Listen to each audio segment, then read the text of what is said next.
ជនជាតិចិន2ទៅ3នាក់បំរុងចាប់ជនជាតិថៃម្នាក់ឡើងរថយន្តតែត្រូវពលរដ្ឋខត់ទុកបនទីមានជ័យជនជាតិចិន2ទៅ3នាក់បំរុងចាប់ជនជាតិថៃម្នាក់ឡើងរថយន្តតែត្រូវបានប្រជាពលរដ្ឋខត់ទុកត្រូវបានសមត្ថកិច្ចនាំខ្លួននៅថ្ងៃទី18ខែឧសភាឆ្នាំ2025ចំណុចដីសឋាននៅភូមិសាមគ្គីមានជ័យសង្កាត់អូជ្រៅក្រុងប៉ោយប៉ែតប្រជាពលរដ្ឋប្រាប់ថា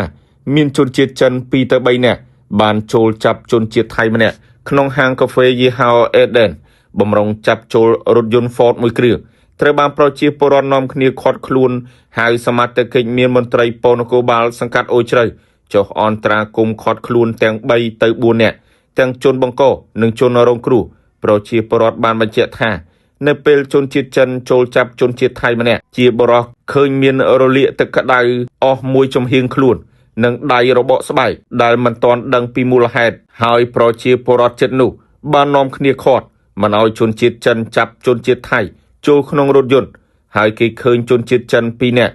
ចាប់ជនជាតិថៃដៃម្ខាងនិងម្នាក់ទៀតចាប់ចង្កេះខោឬទៅណាមិនរួចរហូតកម្លាំងនគរបាលចុះអន្តរាគមន៍ឃាត់ខ្លួន4នាក់ទាំងជនរងគ្រោះម្នាក់ដឹកចេញទៅបាត់កម្លាំងប៉ុនគរបាលសង្កាត់អូជ្រៅប្រាប់ថាទំនាស់រវាងជនជាតិចិននិងថៃបានវាយគ្នាក្នុងហាងកាហ្វេមួយកន្លែងអាចជនជាតិចិនយកធុងទឹកក្តៅជះទៅលើជនជាតិថៃម្នាក់បណ្ដាលឲ្យរលាកពេញខ្លួនពេលនេះកម្លាំងអធិការដ្ឋាននគរបាលក្រុងប៉ោយប៉ែតបានយកទៅសាកសួរអនុវត្តបន្ត